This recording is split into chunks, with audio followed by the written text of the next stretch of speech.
Sarpei, good morning. How are you? Good morning, Kojo. It's good to see you. It's good to see you too. Kindred spirits. From one farmer to another. Sarpei, Banchi Chrome.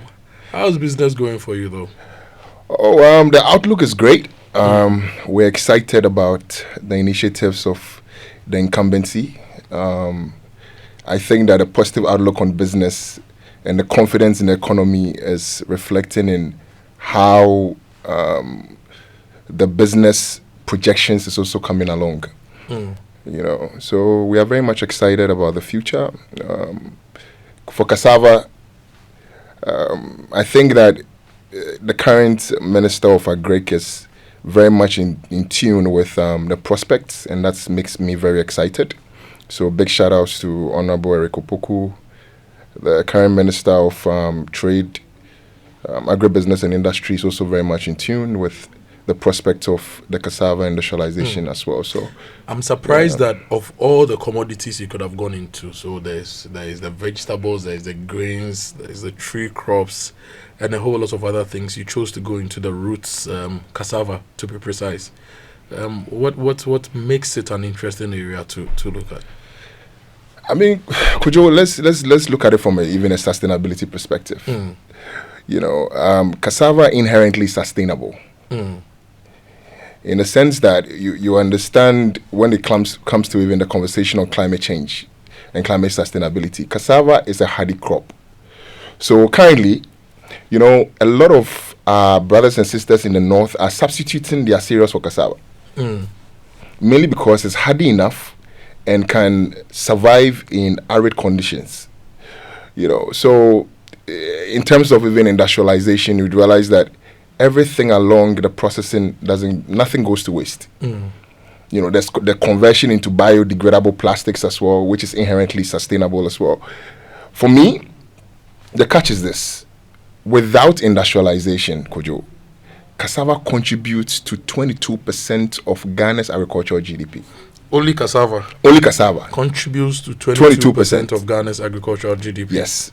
And that's without industrialization. That's without a framework to support proper industrial benefits of cassava. You mean Banchi? Banchi.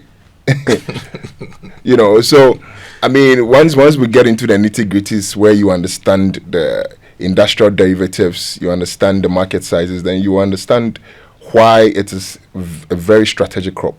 When you look at a lot of the efforts to ensure food security and food sovereignty for a lot of African countries, Ghana inclusive, over the years we've seen, and currently we see projects running on rice. Right. See projects running on tomatoes. Right. We see projects running on soy.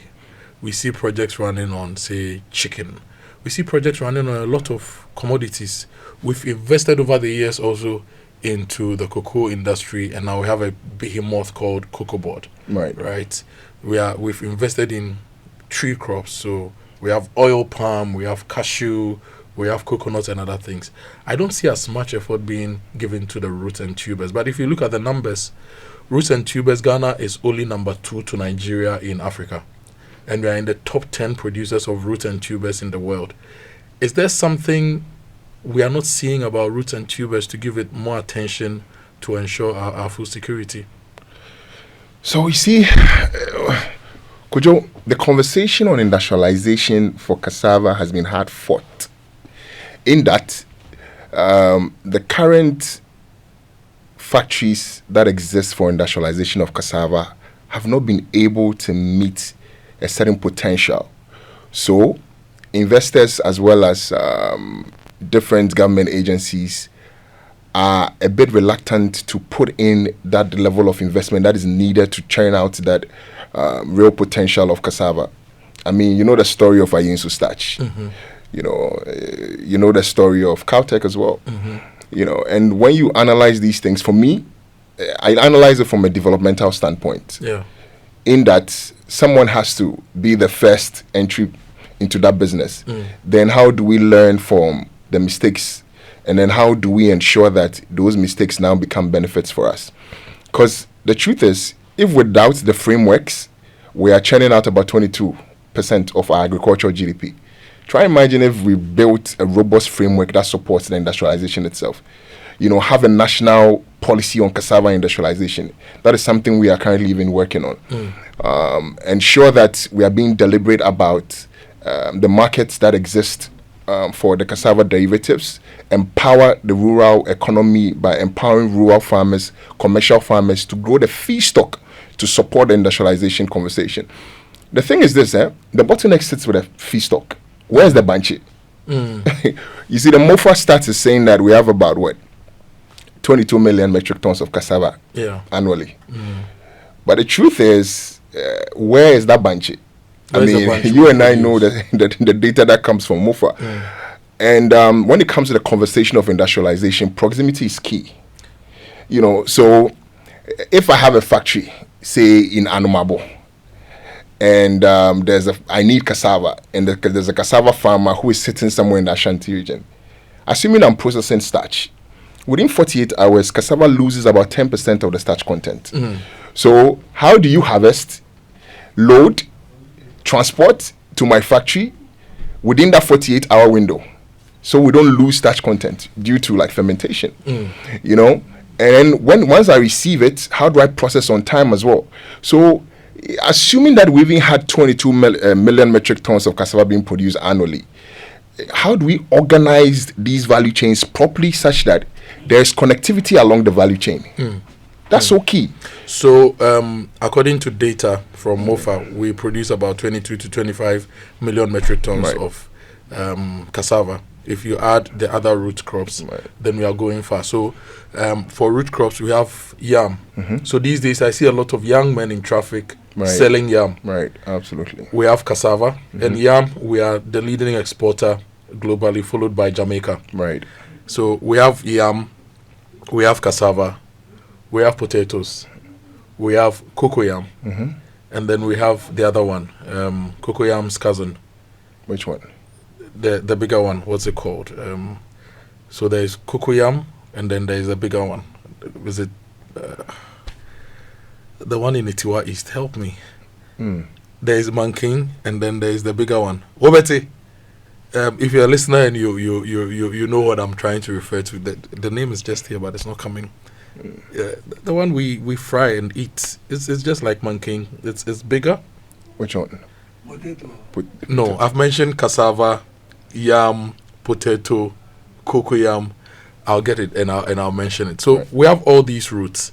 Now, if you want to stretch it a little bit, you can add plantains and then bananas. Right. And these, we have a unique advantage in growing them, but we are not taking advantage of. That's the conversation we are having this morning. We've been joined by Sarpei Kwadey. He's the founder of Banchi Krum. He calls himself the Banchi Hini. And he's a rightly member, so. He's a member of the Ghana Industrial So Cassava. the General Secretary for the Ghana Industrial Cassava Stakeholders Platform. Do you know what to do? We're an advocacy group, for us, you see, we exist to ensure that we're advocating for Cassava Stakeholders Platform. Right. And we are talking about taking advantage of the roots and tubers to drive development. And it's a key thing. You gave us some numbers. Now, let's look at the comparative numbers. When it comes to something like soy, for example, we know we don't do up to 500,000 metric tons of soy in this country. Right.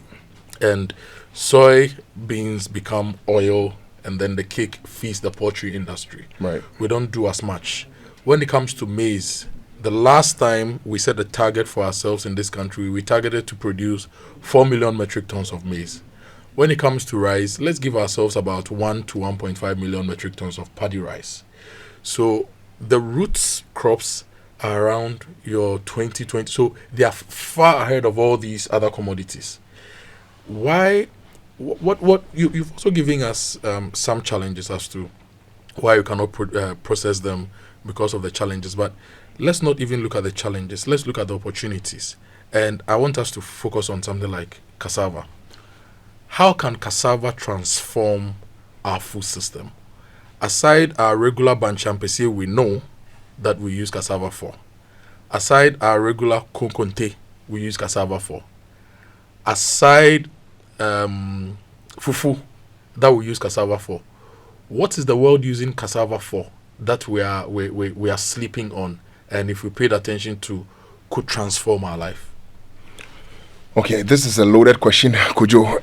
But I'm going to start from the point of just gari and then high quality cassava flour. If I told you that the gari market in Ghana alone is about 10 million USD, would you believe it? Gari, 10 million USD. Yes. So at the current exchange rate of 12 Right. cedis, about 120 million Yes. USD. I will not doubt it, because Right. look, every chop box in a senior high school is likely to have gari, and you have about roughly, let's say, 1.5 to 2 million students in your senior high schools eating gari every day. Right. That's a big market already. Right. And then the gobe sellers. And the gobe sellers, you know, and the secondary school goers. Yeah. You know, I mean, and you see, currently, in terms of improving our food systems, we have people in the space that are then adding value to gari itself. So, you know the brands. And these guys are buying volumes. But gari gives us eye problems. Who says? But they used to say that. Udi gari be bra, we need be fra. You see, it's connected to the cyanide content. You know, but the truth is that when you apply heat, Okay. there's no cyanide. Okay. And the frying process takes away any form of cyanide. And it's very minute, you know. Let me give you something very interesting. Even the UN currently, for peacekeeping missions for Africans, the UN actually buys gari for our peacekeeping missions for West Africa. So gari is fast becoming a very popular food within our food systems in the West Africa region. I mean, it's already popular, but currently it's been adopted within mainstream. And these days we have the fortified gari products. Exactly. From I know CSR has worked on gari fortification, and they've been able to add a lot of. CSR has done a lot of work for gari in terms of processing, as well as building all these frameworks for and ensuring that even there's standardization. So currently there are standards for how to even process gari, you know, sitting at the Ghana Standards Board. So this is the thing here. There's gari and high quality cassava flour for our food systems. In 2014, we put together a document that sought to then introduce about 10% composite flour for cassava into our flour system. Okay. So 10% of the flour needs of this country was going to be cassava for composite flour. The challenge at the time was cassava flour was still a bit expensive compared to wheat flour. Okay. And then on top of it too, we didn't have the quantum of production happening to support that inclusion. You know, so I think it went all the way to cabinet as a memo, but it was never implemented. But try and then imagine this, right? High quality cassava flour can be used for everything bakery related. So for bread, for our pastries, everything. And it's naturally gluten-free. So what that means is that it becomes a premium product for people with celiac disease. Okay? So it's a very big conversation for import substitution for wheat flour. So you mean we can replace wheat flour that we import, right, with high quality cassava flour for bread and all the various pastries we have on our menus in exactly. our eateries? The only problem is this, that because it's naturally gluten free, then the dough will not swell if you add yeast to it. Okay. So you have a very heavy bread, but it can be used for bread. Okay. You know, me, I like my bread heavy, so if I use cassava flour for bread, I still enjoy it. You know, so if you look at that percentage being included in composite flour, try and imagine what that is going to unlock in terms of the downstream value chain for job creation, as well as for commercial farmers, for processors as well. You know how much we are importing in this country for wheat, right? Yeah. Huge amounts of per metric ton. So currently we're importing about 800,000 metric tons of wheat for bread and related pastries. Right. You know. So then now let's go into the conversation of industrial derivatives. Okay. Ethanol, starch. The lowest hanging fruit is ethanol, because it provides the biggest opportunity for import substitution. Currently, Ghana, we are doing imports of ethanol around between 150 to 200 million liters. Why do we import so much ethanol into the country? Because we are not producing locally. What do we use the ethanol for? So pharmaceutical industries, the beverages industry. So you just name them: Gihok, Cassava, Joy Daddy. You just name all of them. You know, all the beverages industry. They are all importing their They ethanol. are all importing ethanol. Are they not using palm wine to make a petashi for these beverages? No, the volumes don't meet. So currently, locally, we're only producing about 3%. Wow. Of our needs. Wow. So try and imagine the opportunity for import substitution when it comes to like the ethanol conversation. I once listened to an interview with one of the beverage entrepreneurs, and he said he was importing ethanol from Canada. Yep. And I asked myself, what raw material do they have in Canada that ends up being ethanol that you import? They use corn or maize. They use corn or maize. Right. But cassava yields more ethanol, doesn't it? No, so it's very similar. Some people would want to go for maize or corn because the purity of the ethanol is higher, than cassava. But in our local context and in the African context, we have so much that we are dealing with when it comes to corn or maize. There's a food security conversation. Yeah. There's a conversation on fall armyworms. There's a conversation on even the cost of production when it comes to like corn or maize. So if you do the comparative analysis, cassava is a better option, compared to corn or maize. That's why we push that agenda for the entire industrialization to ethanol. And also, then again, cassava is a hardier crop. It's hardy, When there are no rains and there are arid conditions, cassava sheds all its leaves and just waits for when the water comes. It doesn't die. It sheds all the leaves, waits. Once there's water in the ground, then it continues from where it ended. But for stuff like corn, if you're not irrigating, right?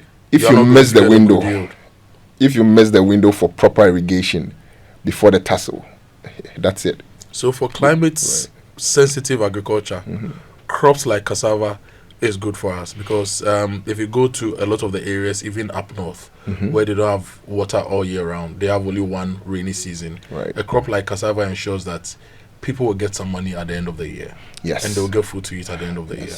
Like I said in the beginning of the conversation, a lot of our northern brothers and sisters are now substituting the cereals for cassava. In the upper west region, cassava grows everywhere in Ghana, apart from the northernmost part of the northern region. If you look at the cassava belt, 10 to 15 degrees north and south of the equator, everywhere in Ghana exists within that belt. It's just that the northernmost part of the northern region is extremely arid. It won't grow. The yield is going to be extremely low. Yeah. So for industrialization, it doesn't make sense. But everywhere in Ghana, cassava grows. That is why it contributes to 22% of our national agricultural GDP. And that is within the food systems context, not even in industrialization context. Before we went for the break, we're talking about high quality cassava flour, and I wanted to make mention that most of our food processing guys currently even use high quality cassava flour. From Olam to Promosidor to Nestle Ghana, they use cassava flour for different things. So the thing is that how do we promote it such that locally it can be produced? Because currently a lot of the starch and the high quality cassava flour is being imported from Southeast Asia. I see. Let me tell you something interesting that a while ago happened, right? A while ago, a company was producing, I don't want to mention the company's name, Starch, in Ghana. And a local company in Ghana was buying all the starch that they were producing. Cassava starch, native starch. But they were only willing to do 60 days to pay. But if they import, they pay CIF before the product even gets into Ghana. But for the local guy, they're trying to squeeze you 60 days.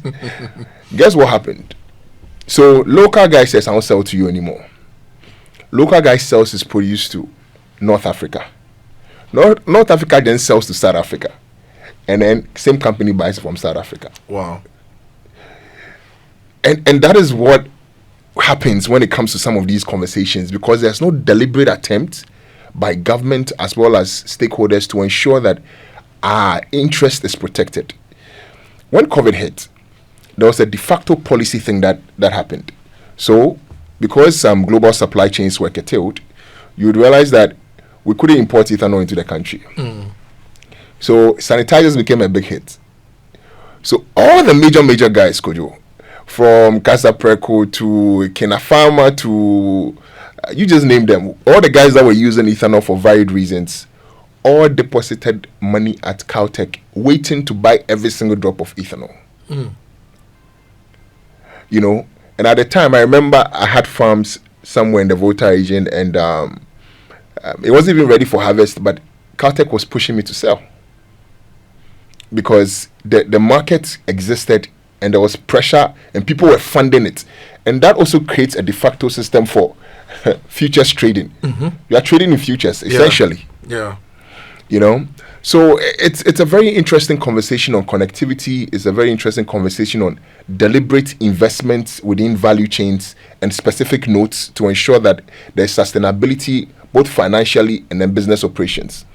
Yeah, the starch conversation idea, Charlie. Currently, our starch market is about 1 million metric tons for Ghana alone. What do we use all that starch for? Everything. So from big pharma. Okay. All the pharmaceutical companies, even currently, they don't have starch.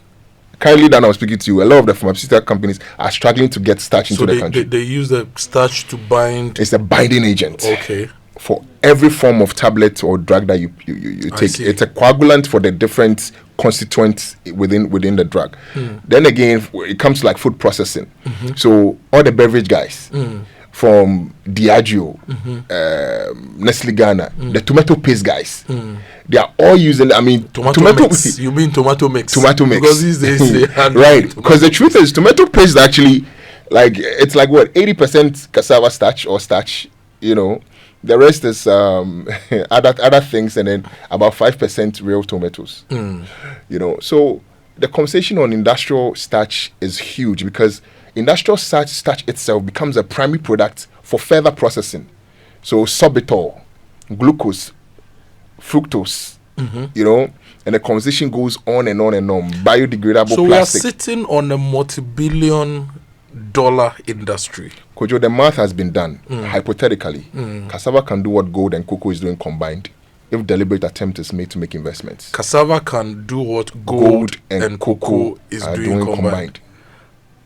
See, let me tell you a story. Only cassava. Only cassava. You've not added yam. I've not added yam. Not added potatoes. No potatoes. You've not added plantains. No plantains. You've not added cocoa yam. I haven't added cocoa yam. Cassava can do what gold and cocoa. So why are we not doing it? Let me give you some stats for you to work with. Thailand doesn't have the landmass we have for cassava. But Thailand is doing 5 billion USD revenue for cassava. How much is cocoa doing annually? Cocoa Boateng. You know, how much is gold doing? You know, the thing is this, gold is doing very well. Yeah, very, very well. Yes, but because of the cocoa is struggling. Right. You know, but the thing is that, see, there was deliberate about 20 to 25 years ago. The Thailand government said that let's set up an institute called the Thai Tapioca Institute.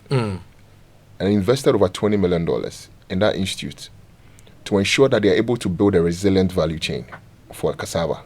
Because they were being deliberate about industrialization of the crop and making sure that it was bringing value to the country. And the monies were dedicated to advocacy, the multiplication of the stems for planting, as well as supporting like farmers within rural communities to be able to grow and then expand their farms, you know. And that yielded 25 years down the line. Thailand is the biggest, you know, exporter of cassava in the world. Wow. Derivatives, specifically starch. And when it comes to the pricing of starch globally, it's pegged to the Thai tapioca prices. You know, so it's a deliberate attempt to create and enable by governments in collaboration with private sector. So we need to also deliberately invest in that. And you mentioned something which I think is very important, and it's something that we discussed last week about planting materials for our food. Right. Where do we get our planting material? Who is investing in that? If DJ Betty right here decides that he wants to go into cassava production, maybe medium scale cassava production, where can he get quality planting material to enable him to do that? So our research institutions are mandated to then produce quality planting materials for us. If you go to CSIR crop research, they have demonstration farms as well as coppicing sites where they produce some of this planting material. Then they have partner private guys who also create coppicing farms specifically for planting material use. You go to Benari. Benari also has planting materials developed by them.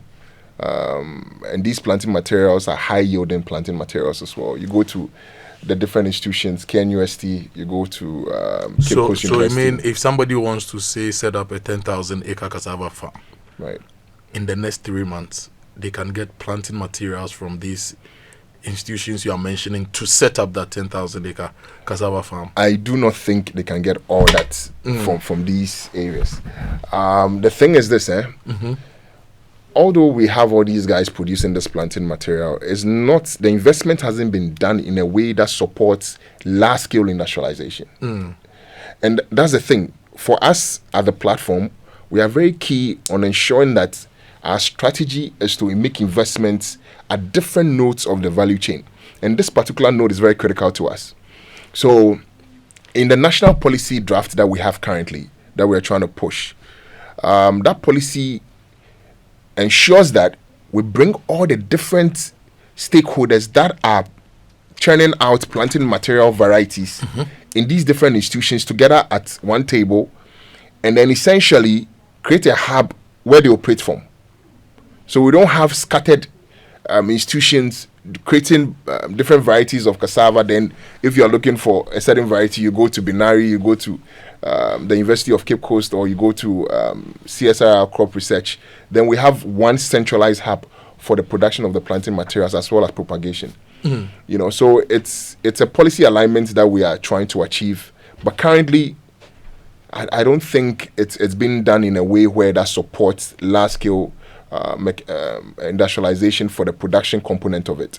Wow. But then, Kojo, we have a lot of commercial farmers within the space that have set up 500-acre farms, 1,000-acre farms, and by a byproduct of setting up these large-scale farms is that you have a lot of planting material that do sell to people when people want to go ahead and then buy planting material for their own setups.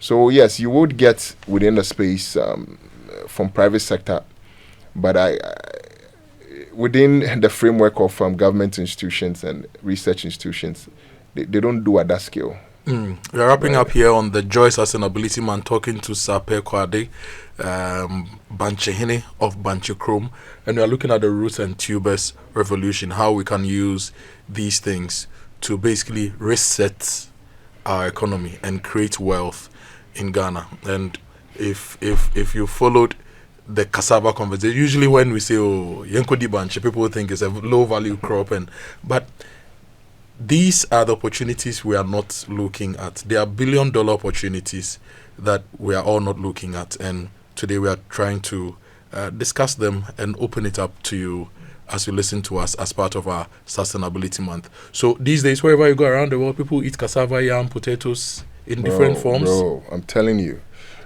everywhere. We know potato chips. Potato chips.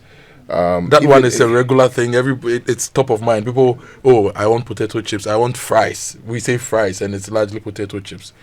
Right. See, there are a lot of local entrepreneurs that are really pushing the agenda for import substitution as well as value add that actually embraces people to embrace our culture. Yeah. So we have guys that are doing cassava chips and then plantain chips. Just like the plantain chips we eat. Just like and they are nice, nutritious. Yeah. In the US, it's a very popular chips. You use it to you use it for guacamole. You scoop it and then you eat it. Okay. From our own cassava. From our own cassava. The one we use for APC. Yeah, but most of it is coming from Southern America, which is Mexico and co. Yeah, they're producing a lot of cassava. Yuca. Cassava is so popular. Gari is so popular in Southern America. Gari is so popular when you go to like Brazil. They eat a lot of gari, So the thing is this, So how are we the second largest producer of roots and tubers in Africa, top 10 in the world, and not a rich country? How are Because people farming these things we are not being deliberate. all over the country up north, and we still see poverty? Kojo, we are not being deliberate at all. That is where the problem is. See, Kojo, we take for granted the key component of connecting the dots. Okay, you see, the data has been there was a report that Dalbeck put together. I think somewhere in 2014, that showed a projection of cassava in terms of industrial usage vis-a-vis ethanol and starch and all that. Do you know currently we've exceeded their predictions? Oh, I see. See, in terms of investments, right? Currently, we have Sinostone sitting at Joapon. That is supposed to be doing 18 million liters of ethanol. Okay. There's Caltech in Hojo. That's supposed to be doing 3 million liters of ethanol. I'm talking about maximum output. Then when you go to our front place, there's Denka. That's supposed to be doing 6 million liters of ethanol. If they are all going to meet their production capacity, it means we will not have enough cassava for fufu. No, you see, that is why for us at the platform, we are very deliberate about establishing a dichotomy. Okay. Cassava for food and cassava for Industrial use. Okay. You know, sometimes we go to banchi, I say banchi, we ain't banchi papa. Yeah. That means it doesn't be what they are trying to say essentially is exactly what they are trying to say is that anyway, it doesn't become soft. Exactly. Those ones are high starch content varieties. Okay. And those ones, I mean, when it comes to ethanol and starch production, you are looking for high starch content varieties to do that. So we can use roots and tubers to create wealth. What are some of the policy shifts that we need to have immediately as a country to make this work for us? So the national policy on cassava industrialization needs to be adopted as quickly as possible. That's the first thing. We need to then support the production component. So from smallholder farmers to commercial farmers to outgoers within the value chain and ingoers, we need to support them massively. We need to ensure that we are connecting the dots by creating an opportunity for transportation logistics. Kojo, it's so key because in the end, if a mountain in Bono, Atebubu Amantin needs cassava, and then you have a farm, say, in Sunyani, it takes transportation logistics to move cassava point A to point B. If you don't have that proper transportation logistics, you cannot harvest on time, you cannot send it there on time, you are going to lose out, you get frustrated. The factory also doesn't get enough cassava and feels like the business is not working out the way it's supposed to. So transportation logistics is so key, and we need to mechanize the entire production. Mechanize sustainable large-scale mechanization. When you go to Thailand or Brazil, they are cassava planters, they are cassava harvesters. The haulage is done in a mechanized way. Locally, we are trying to use a lot of labor, which is not available. You and I know how we struggle to get labor. Sometimes me drive all the way to Bimbila and put workers in my car because they don't want to come. So I'm like, sit, I'll bring you myself. I'll go and beg them and bring them myself. So mechanization will solve some of those problems. Mechanization will solve some of those problems and reduce costs. Because the thing is that once you reduce costs, then industrialization makes sense. Currently, in our factory in Anumabu where we produce gari, we are buying cassava at 1,500 cedis per metric ton. But guess what? If we were doing proper economies of scale by ensuring that the investment is being done, we could have been buying cassava at, say, 1,000 cedis per metric ton. Wow. There's a lot to be done and a lot to take advantage of. And this will not be the end of this conversation. Cassava alone, we've not been able to exhaust. There's yam, there are other things to be discussed on the Sustainability Mountain. Sarpei, thank you so much for this eye-opening conversation. But before I let you go, do you know Prof. Elsie Kaufman of the University of Ghana? Yes. Researched into using cassava for wound dressing. Right. So when you get any wound, she did a lot of extensive work in that. You put the cassava on your wound, and it actually helps to heal your wound and not leave scars. One of these days, we'll have a conversation with her as well. Let me even add on to what you just said. It's traditionally in our rural communities, it already exists. Okay. So when you get like a big wound in traditional communities, as part of the dressing and wrapping of the food, they put cassava on there. Okay. Right. Okay. Where we grew up, we used a champon. Right. But not cassava. Okay. But I read her research paper on that, and I was fascinated why we are not even supporting researchers like that with enough funding to improve their work. It's been great talking to you, Sarpei. It's been great talking to you, and I'm sure listeners have really been enlightened as to how we can use the roots and tubers to change our fortunes, get food to eat, get all the things we need to create wealth and drive development in our country.